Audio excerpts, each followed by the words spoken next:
Halo Sobat YouTube, Assalamualaikum warahmatullahi wabarakatuh. Kembali lagi di channel ini, channel seputar kreativitas lensa eksternal untuk kamera HP. Di video kemarin teman-teman udah lihat ya untuk hasilnya menggunakan lensa ini.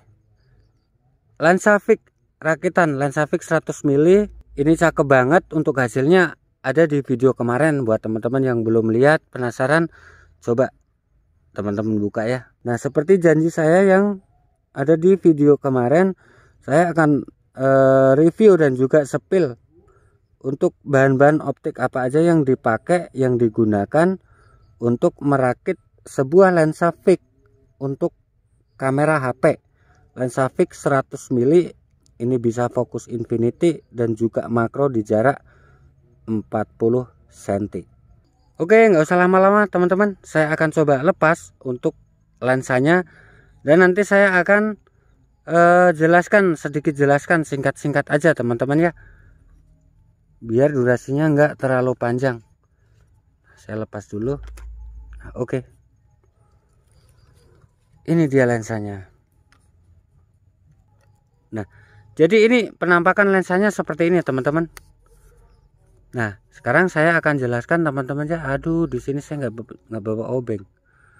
Nah, sekarang saya akan jelaskan teman-teman ya, apa bahan apa yang saya gunakan. Pertama saya akan coba buka untuk okulernya dulu. Nah, ini dia okulernya teman-teman ya. Saya taruh dulu untuk lensanya. Nah, di sini okuler yang saya pakai.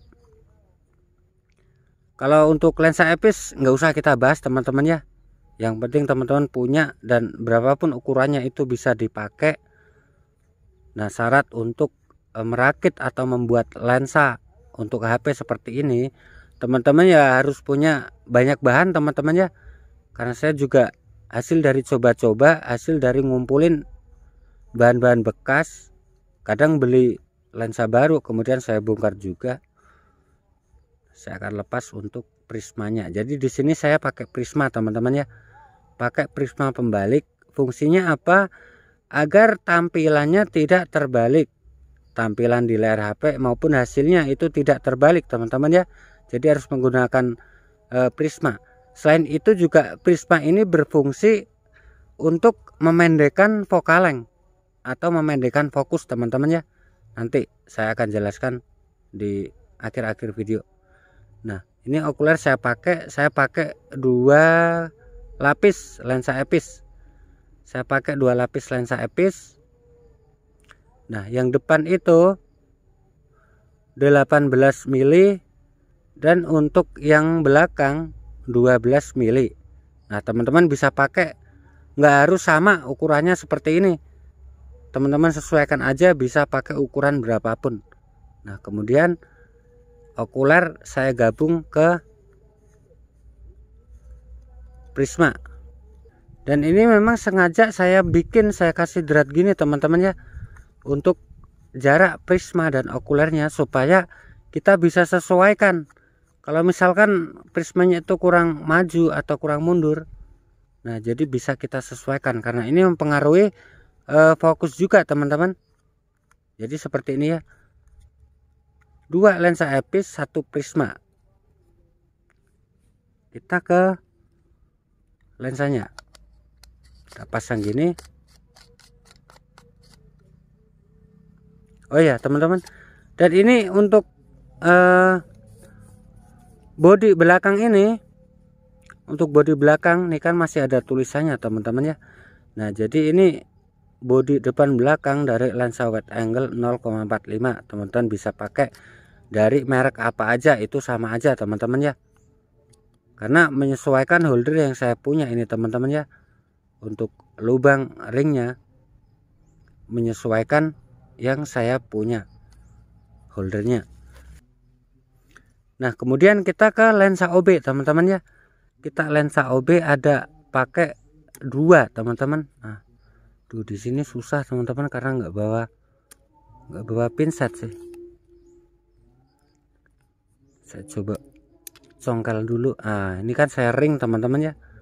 Ini ringnya, terus kita lepas untuk, nah Ini dia teman-teman. Nah, saya jelaskan dulu untuk lensa OB nya.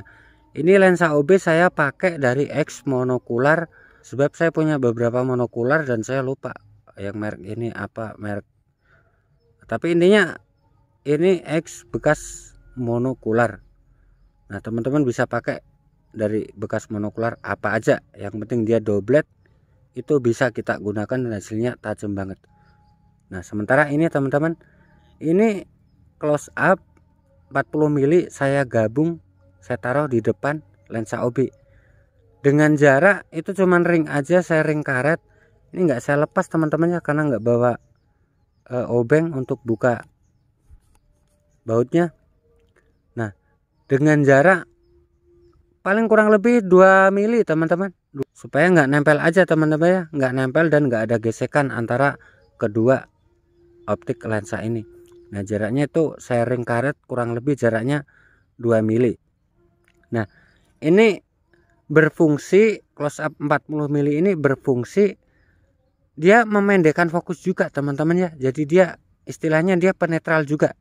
Jadi di sini saya pakai close up 40 mili ini untuk memendekkan focal length atau memendekkan fokus. Dan untuk prisma tadi juga fungsinya hampir sama. Selain membalikan gambar dan hasil, dia juga memendekkan focal length dan juga fokus. Jadi kita kompres untuk panjang focal length-nya menggunakan close up 40 mili ini dan prisma teman-teman ya. Kalau misalkan saya nggak pakai close up 40 mili ini dan tanpa prisma, itu focal length-nya menggunakan okular ini dan lensa OB ini itu sekitar 18 sampai 20 mili untuk idealnya. Cuman saya nggak mau terlalu panjang karena koleksi saya sudah lumayan untuk lensa-lensa tele, jadi saya pengen rakit yang simple, yang kecil tapi multi, bisa kita pakai, bisa kita gunakan teman-teman ya dengan maksimal. Nah, saya pasang kembali untuk optik lensanya. Nah, dan optik 40 mili ini teman-teman ya, close up 40 mili ini yang sebenarnya kemarin-kemarin saya pasang ke lensa-lensa yang kemarin juga teman-teman. Jadi ini copotan dari lensa kit DSLR. Untuk bagiannya di posisi nomor berapa, dia paling depan teman-teman ya, depannya lensa objektif. Nah, jadi saya taruh di depan lensa ini. Nah, jadi dengan menggunakan optik close up 40 mili dengan prisma pembalik, maka jadilah lensa fix 100 mili sekecil ini, sependek ini, tapi untuk hasilnya maksimal. Dan untuk body teman-teman, di sini untuk body saya menggunakan jadi ini sebenarnya lensa apexel mode saya yang kemarin teman-teman ya. Jadi saya potong pas di belakang fokuser ini. Nah, inilah body si monokular sebenarnya teman-teman, body si monokular. Jadi saya bikin pendek seperti ini. Body monokular saya potong, saya sambungkan housing dari lensa wide angle 0,45, jadilah seperti ini. Jadi setelah dipasang ke kamera HP, saya bisa mengoperasikan kamera HP tersebut sekaligus dengan lensanya ini dengan satu tangan. Dengan satu tangan saja bisa kita gunakan, nggak harus pakai dua tangan begini teman-teman ya. Pakai satu tangan gini lancar, aman. Nah, saya rasa mungkin di video ini sudah cukup jelas teman-teman ya. Untuk teman-teman yang pemula, kalau mungkin masih kebingungan bisa diulang videonya. Dan jika memang ada pertanyaan, silahkan teman-teman isi di kolom komentar. Insya Allah saya akan jawab sebisanya. Mungkin cukup sampai di sini dulu untuk video kali ini. Kita lanjut di next video. Salam satu hobi. Assalamualaikum warahmatullahi wabarakatuh.